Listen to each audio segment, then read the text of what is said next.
NutriFans!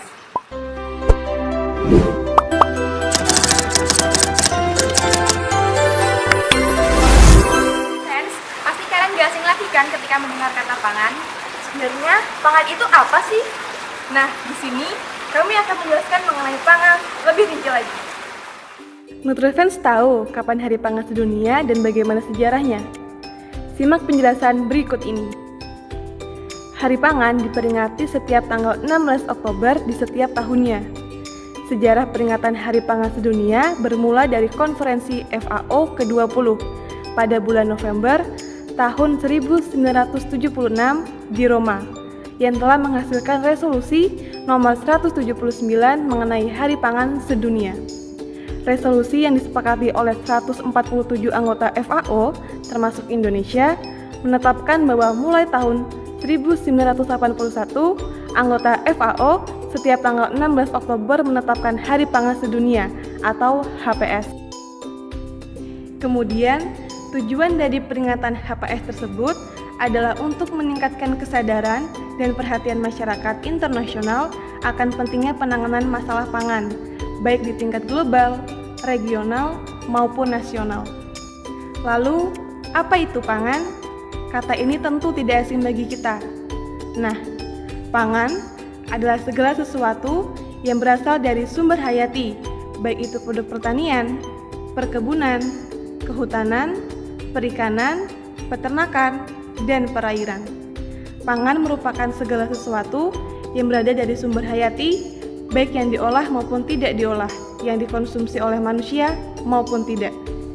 Pandemi COVID-19 tidak hanya berdampak pada sektor kesehatan saja, tetapi juga menyebabkan terganggunya ketahanan pangan di Indonesia.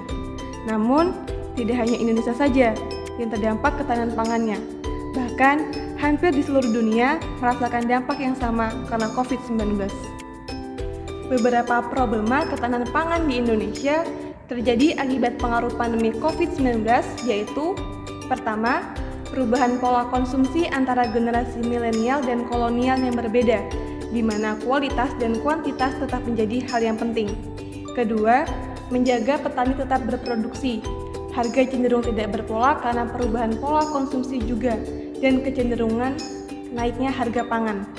Ketiga, perubahan ke online transaction, ekspor, dan impor restriction, karena beberapa negara menahan hasil pertaniannya untuk memenuhi kebutuhannya sendiri dan anomali iklim yang tidak bisa diprediksi.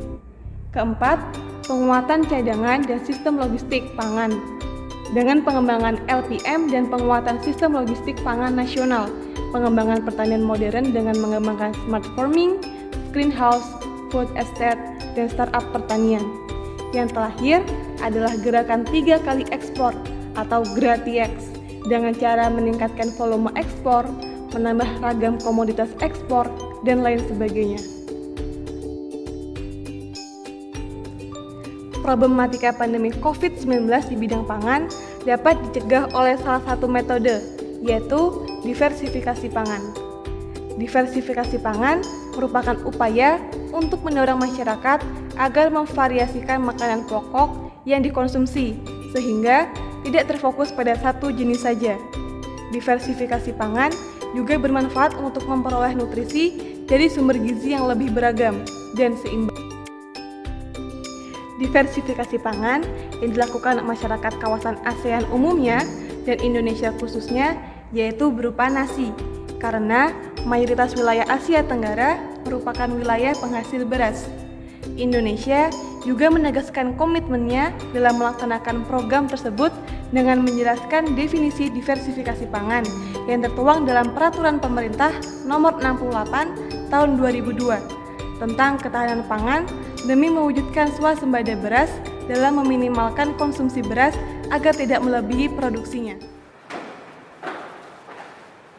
Lapar nih? Iya, aku juga. Kamu namanya mau pesen makan apa? Delivery order aja yuk. Boleh. Seafood enak kali ya? Kalau gitu gimana kalau kita order pepes kembung kemangi aja? Hah? Pepes kembung kemangi?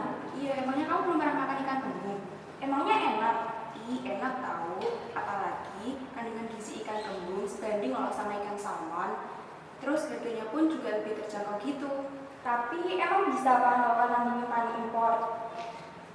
Eits, tunggu dulu. Diversifikasi bahan pangan tidak hanya dapat diterapkan pada beras saja.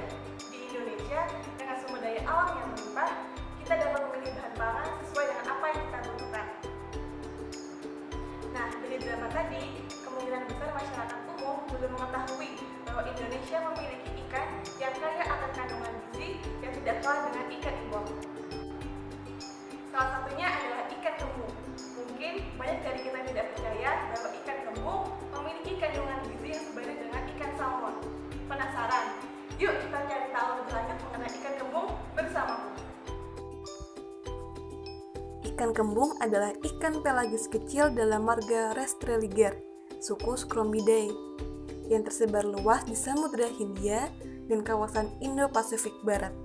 Ikan kembung terdiri dari 3 jenis, yaitu ikan kembung laki-laki atau Rastrelliger canagurta L, ikan kembung perempuan atau Rastrelliger brachyoma, dan ikan kembung atau Rastrelliger faughni.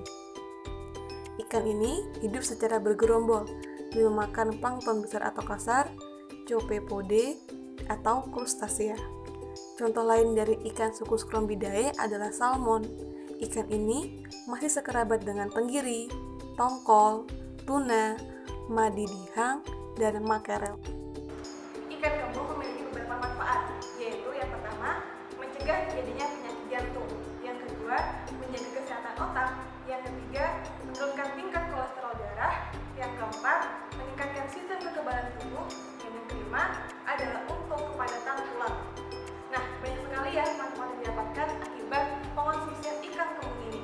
Ikan kembung ini bermanfaat bagi tubuh karena nilai gizinya yang tinggi. Selain ikan kembung, dalam suku Scrombidae ada ikan salmon.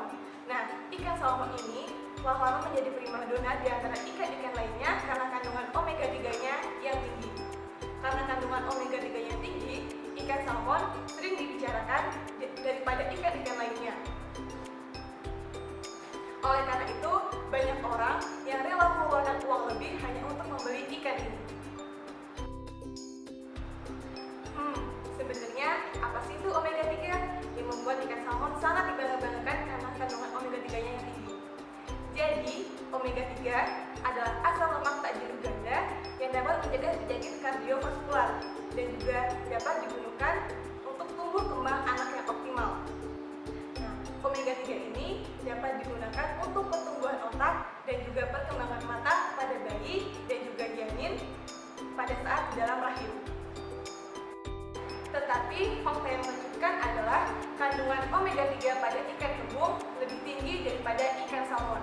Menurut Dr. Insinyur Diah M. Utari, MKes, seorang ahli gizi dari Fakultas Kesehatan Masyarakat Universitas Indonesia, mengungkapkan bahwa ikan kembung mengandung 2,6 gram omega 3, sedangkan ikan salmon hanya mengandung 1,4 gram omega 3. Selain dari kandungan gizinya, ikan kembung yang merupakan pangan lokal lebih aman untuk dikonsumsi dan juga lebih terjamin kesegarannya dibandingkan dengan ikan impor. Selain itu, ikan kembung juga mudah dijangkau dan juga harganya lebih ekonomis.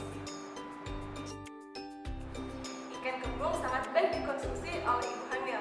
Menurut National Institute of Health Office of Dietetics Women, setiap 3 ons ikan salmon mampu memenuhi 112% dari kebutuhan tubuh, sedangkan ikan kembung mampu memenuhi 97% dari kebutuhan tubuh harian.